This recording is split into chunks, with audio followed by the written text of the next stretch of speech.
Hey guys, today we're discussing how good contraband livestock is. But just before we get into the video for today, if you are enjoying the content that I'm putting out there, please do consider subscribing, turning on that notifications. It really helps us out.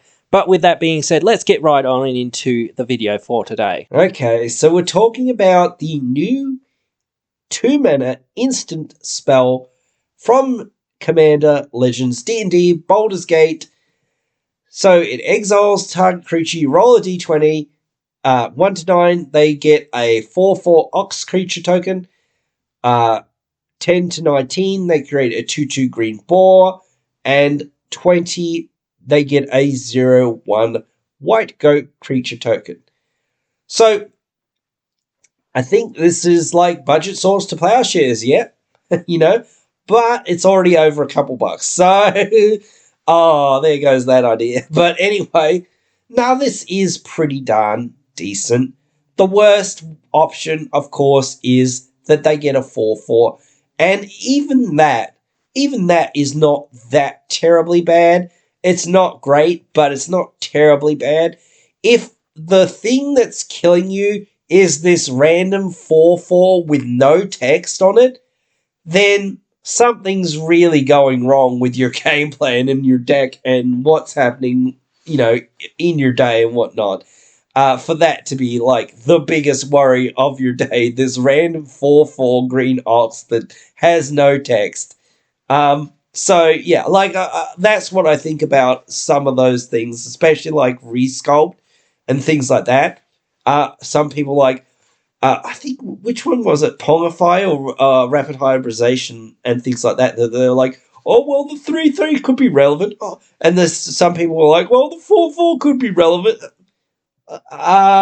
Really? Like, what magic are you playing where a 4/4 can be relevant? Like, with no text. Like, I don't understand. Like, 1/4/4 that has no text?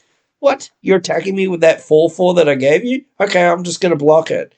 Even if I lose my 4/4 or whatever, or whatever. Like, so? It's just like I don't think it's that big of a deal. It's not that huge of a problem for you to overcome that. I just don't see that as a hurdle. The whole that it's 2 mana. Yeah, sure, it's 2 mana, but still, that's okay. If it was any more than 2 mana, yeah, I would start to question it. But it is exile, so that is good. And it is more premium-ish removal in white, so I still think it is pretty darn decent. Is it as good as like Swords to Plowshares Path to Exile? Now, that's super debatable, but I would say no.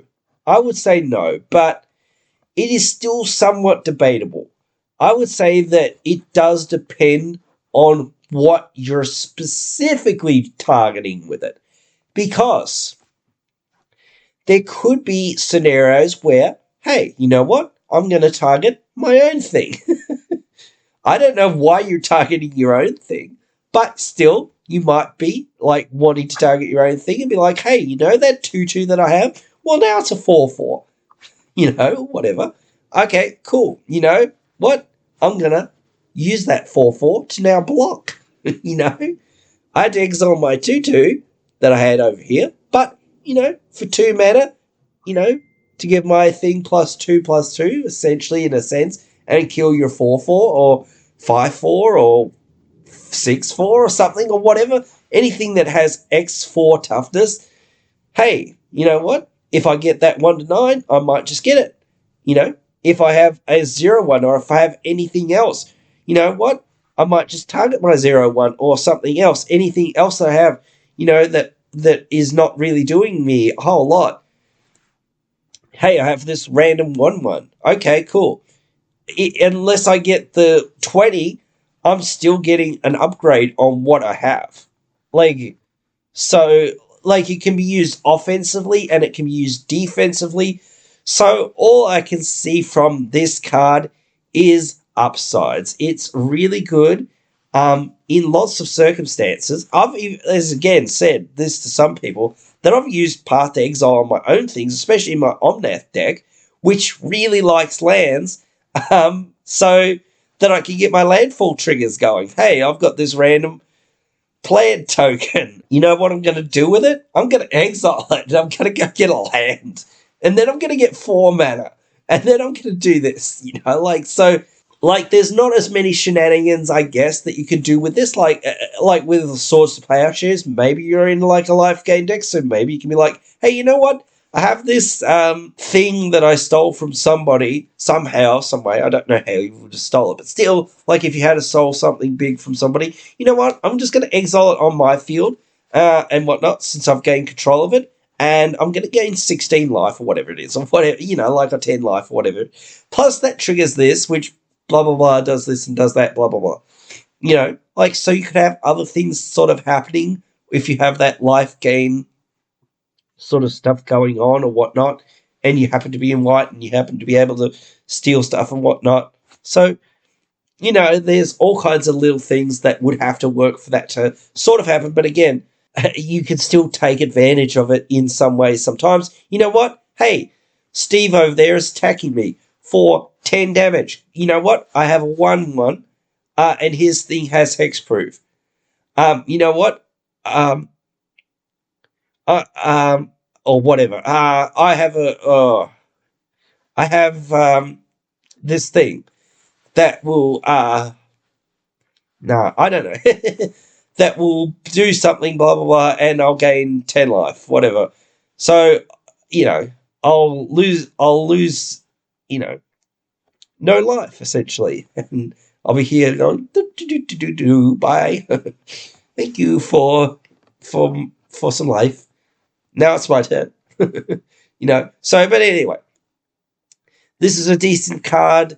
If you happen to open one, pull one while you're playing or while you're doing pre-releases, whatever it is. Or if you just happen to go to your LGS or perhaps your online LGS and pick one up from there. I'm not 100% sure when shipping of cards from this set start. I know it's a couple days. I think it starts next Friday, I think. But anyway, yep. It's definitely a card I would consider if you're looking for a budget Swords to Plowshares. I think, not Swords to Plowshares, Path to Exile, sorry, because Swords to Plowshares is pretty budget. But yeah, definitely a card I would consider. Would I run it if I'm already running Swords to Plowshares and Path to Exile? It depends on the deck, honestly. There would be some decks, like if I have less options in less colors, that I might consider running it. But beyond, like I would never play a monocolor deck, as I've sort of said. But if you're playing a monocolor deck, yeah, sure, 100% play it. If you're running a 2-color deck, it does depend on what the colors is. Because if you're in black, well, you have a lot of options already as well. I think Baleful Mastery, one of the best ones. So it's got to compete with that. And, I don't know, it's always tough to say, is giving them a random card or somebody a random card that political value sometimes the trade-off to something like this? I don't know.